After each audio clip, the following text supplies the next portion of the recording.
semuanya, balik lagi bersama aku Mael dalam podcast Akrab Bersama oleh mahasiswa Pendidikan Seni Pertunjukan. Nah jadi seperti yang kalian tahu, podcast Akrab Bersama ini adalah podcast yang akan membahas tentang seperti apa pementasan dan proses penggarapan dari Sendera Tasik Berkarya.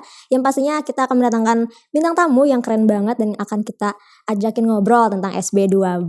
Nah jadi hari ini kita kedatangan bintang tamu lagi nih dari bagian pagelaran seni, terusnya penata tari yaitu Kak Rizky Ramadana. Selamat datang. Gimana kabarnya Kak hari ini? Bintang tamu nggak tuh? Tamu dong. Baik, alhamdulillah. Oke, kesibukan saat ini apa aja nih kalau boleh tahu?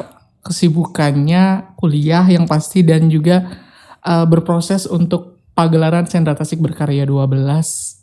Dan mungkin sedikitnya ada bekerja gitu, sambil lah gitu mencari income gitu, masukan gitu ya. Masukan gitu.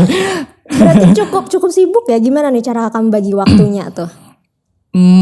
Lumayan padat memang untuk sebulanan ini, tapi ya gimana caranya kita harus mengatur jadwal, memanage waktu supaya semua tanggung jawab itu berjalan dengan baik gitu. Oke deh, berarti time management kakak bagus dong ya. Enggak begitu sih.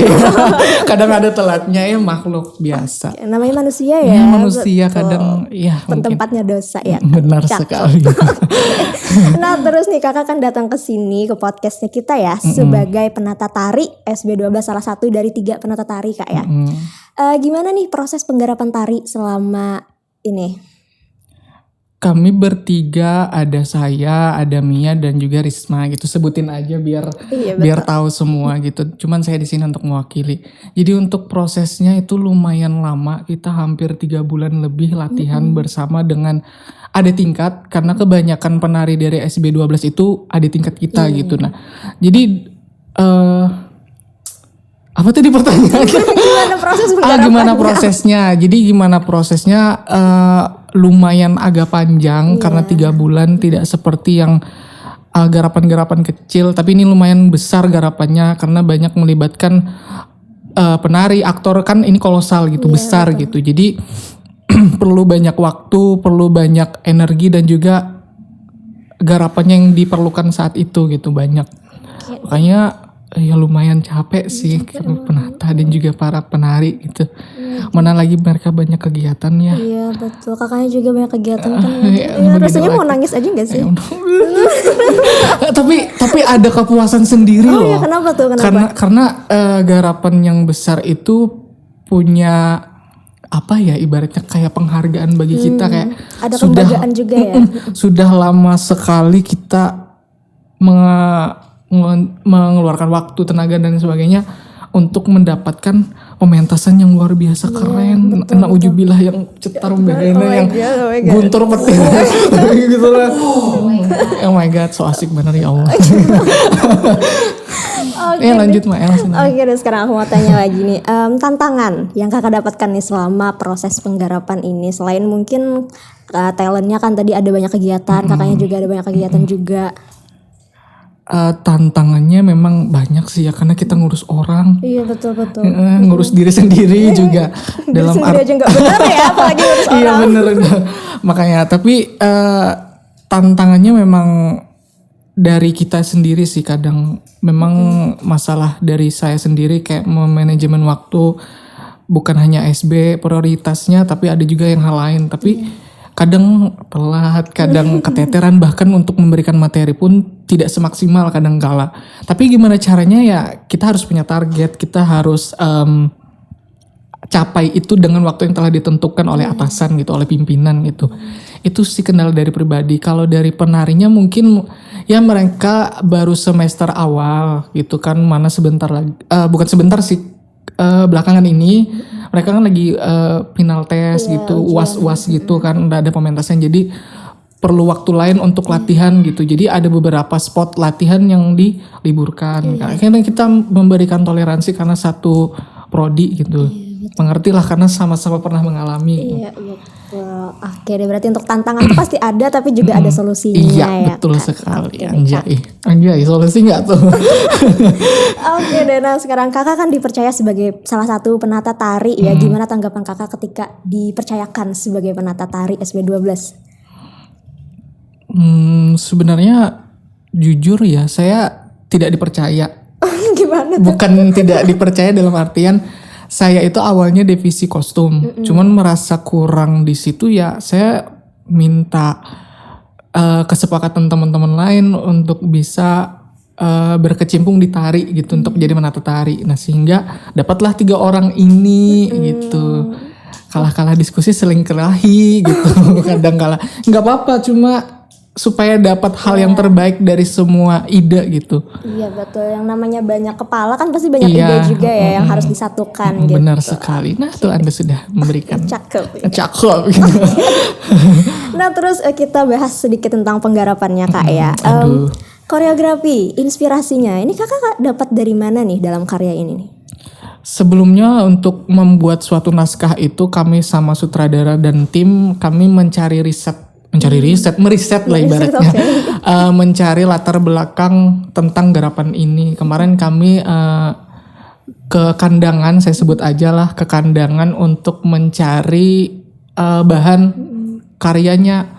Entah itu latar belakang, tempat dan lain sebagainya. Bahkan kenapa sih bisa terbentuk sejarahnya itu yang kami cari. Setelah itu mungkin dapat nih bahannya, baru kami bisa kembangkan.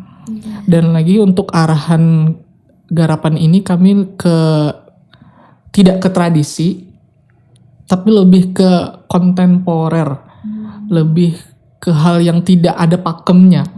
Jadi lebih bisa merealisasikan atau merelitakan dari apa namanya, dari tubuh mereka bisa dilihat dan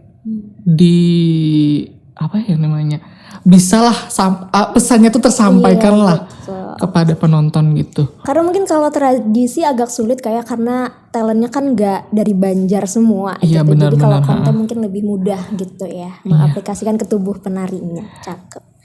Tapi sebenarnya realitanya tidak. Semua penari itu punya keunikan dan kelebihan, bahkan kekurangannya mereka sendiri gitu. Tapi gimana caranya kami para penata menjadikan satu yang kayak gimana ya, rangkum gitu nggak sih? Walaupun berbeda-beda tapi tetap satu anjay gitu. Karena kita nggak ini ya berdasarkan pakem, misalnya tradisi harus begini tubuhnya begini gitu. Jadi ya bebas tapi tidak bebas banget gitu. Oh mana sih? Ya nanti bisa disaksikan saja nanti di perhelatan Sentra Tasik Berkarya 12 nanti ya teman-teman. Oke. Nah terus kita kan udah menjalanin proses latihan kayak udah berapa bulan juga tadi kakak sebutkan. Jadi ada nggak sih adegan yang menurut kakak tuh menarik banget tuh bagi kakak? Menarik semua menurut gue. Menarik semua ya. Ada nggak sih satu aja yang berkesan banget? Enggak semuanya menarik. Oh my god. Karena kenapa tuh? Ada kayak apa ya, signifikan perubahan emosinya tuh beda gitu setiap babak. Jadi kayak kita tuh melihat satu babak saja tidak bisa menilai oh ini bagus banget sih, enggak. Oke, berarti tiap babaknya tuh ada ketertarikannya tersendiri gitu ya. Jadi semuanya menarik gitu. Tergantung si penarinya lagi membawakan gitu. Semoga mereka dapat merelakan tubuhnya untuk bisa menampilkan yang terbaik di penggarapan kita nantinya. Oke, cakep. Cakep. Berarti ini juga harapan buat para talent ya. Iya, selalu kami mengharapkan bukan hanya di situ melatih, tapi kita juga sama-sama mendidik dan juga memberikan apa ya ibaratnya solusi. Gitu tentang apa yang mereka gerakkan. Oke deh, keren. Nah, karena terus menurut kan konten itu lebih ke feel ya. Iya betul. Tidak begitu mengutamakan benar-benar tekniknya harus begini, tapi ya rasanya gitu. Dari dalam diri penarinya lebih ya. Deep gitu, iya betul lebih menyelam lagi ke bawah lautan. Oke. Anjay 2 kali, 3 berapa sih? Ya boleh kacang banar ya Allah. Oke. Nah terus tadi kakak udah singgung juga tentang harapan kakak buat para talent. Jadi aku mau tanya lagi harapan kakak untuk SB12 dan SB-SB selanjutnya gimana nih kak? Ya tentunya lebih bergengsi lagi, lebih dikenal oleh khalayak ramai khususnya para pejabat yang ada di kampus maupun di luar, dan juga kepercayaan dari penonton yang sebelumnya, bahkan alumni yang sering menjadi langganan untuk tontonan kita tiap tahun. Bahkan bisa dikatakan ini agenda tahunan ya, yang diinikan oleh. Iya, udah tahun ke-12 juga. Iya, yang ke-12 tuh bukan yang muda lagi, sudah tua gitu udah ya kan. punya nama di masyarakat ya kan. Iya, bahkan kita tuh menjadi tonggak ya ibaratnya. Selalu kita tuh selalu patokan orang gitu ya. untuk menjadi modal inspirasi untuk berkarya tentang pagelaran yang besar gitu. Oke deh, cakep banget nih harapannya deh untuk aspek selanjutnya. Cakep. Oke. Nah, jadi kayaknya percakapan kita nih udah hampir kelar nih. Tapi hampir berapa jam nih, Say? Udah 20 jam nih. Tapi sebelumnya aku mau tanya dulu gimana kesan dan pesan kakak datang ke podcast hari ini. Keren ya. Keren. Keren.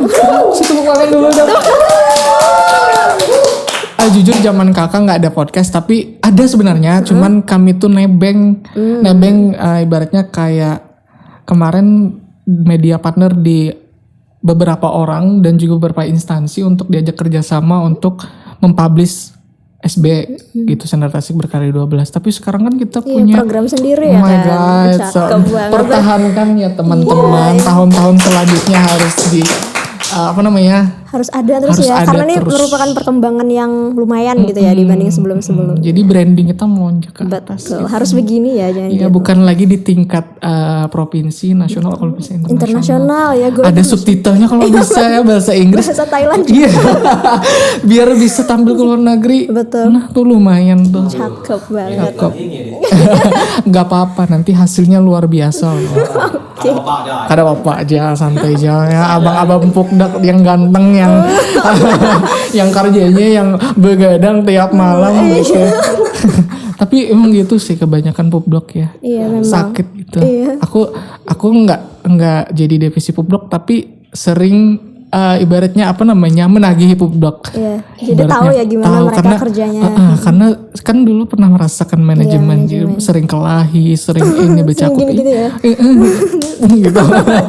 Jadi tapi nggak apa-apa, itu kenang-kenangan say. Iya betul, buat diceritakan nanti ya. Momennya kita ibaratnya ya kapan pengalaman lagi, buat gitu ya kan? Kapan lagi gitu. Nah asik banget sih ngomongnya.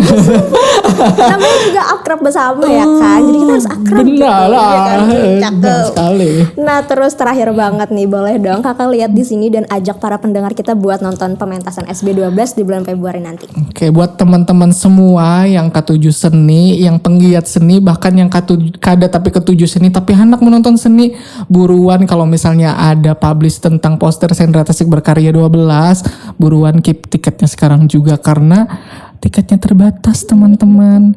Penampilannya sangat luar biasa dan tidak ada lain dan tidak ada di lain-lain gitu. Pokoknya hanya di satu-satunya yang bahkan kita punya nama tersendiri. Jadi tolong teman-teman semua beli tiketnya sekarang juga. Kira cakep. Dan juga sedikit tambahan informasi ya teman-teman, untuk pementasan akan kita adakan di Gedung Balai Rongsari, Taman Budaya Kalimantan Selatan. Dan untuk tiketnya nanti kalian boleh banget langsung cek Instagramnya Sendera Tasik Berkarya 12. Nah oke deh, terima kasih banyak loh Kandan atas waktunya. Iya, terima kasih hari ini kembali. Ternyata seru banget ngobrol sama kakak. Dan kalau kakak diundang lagi ke podcast kira-kira boleh banget. Oke, tapi kita nggak ada podcast lagi habis ini. Oh baiklah. Oke deh, terima kasih banyak Kandan atas waktunya. Terima kasih juga buat para pendengar setia podcast Akrab Bersama, dan kita akan kembali lagi yang pastinya dengan episode yang keren banget. Bye bye.